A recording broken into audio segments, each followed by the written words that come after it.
कि अभी आप केपी हाउस में हैं, किस हवाले से आए हैं जो वज़ीर आला का इस्तीफा है? देखो, खान साहब ने आज जो फैसला किया है कि केपीके की हुकूमत में कोई चेंजेस करनी है, तो केपीके की हुकूमत का जो चेंज खान साहब की तरफ से आता है उस पर पार्टी बैठ की कोई फैसला नहीं करती, तवसीह नहीं करती, बल्कि खान साहब के जो अहकामात होते हैं उन पर मन और अमल कराती है।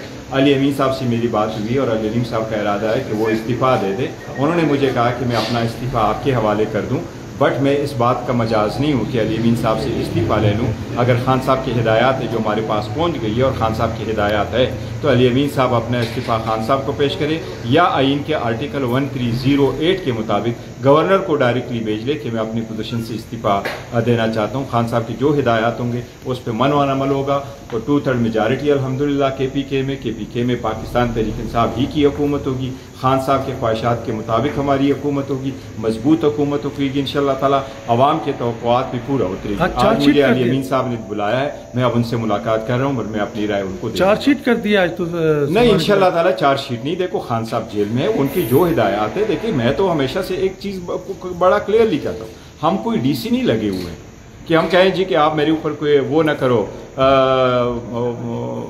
तनकीद ना करो। लोग होते रहते हैं, कभी कभी और कोताहियाँ होती रहती है, अगर उसका है तो उसका कोई फर्क नहीं पड़ता। खान साहब की हिदायत पे अमल हो। आज इस्तीफा होगा?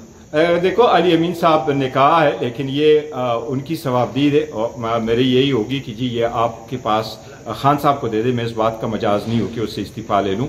आइन के मुताबिक या तो गवर्नर को देना होता है अंडर हिज हैंड, आइन के आर्टिकल 130(8) के मुताबिक इस्तीफा इस तरह देना होता है, या वो खान साहब के साथ खुद इस्तीफा अपना हैंड ओवर करते हैं।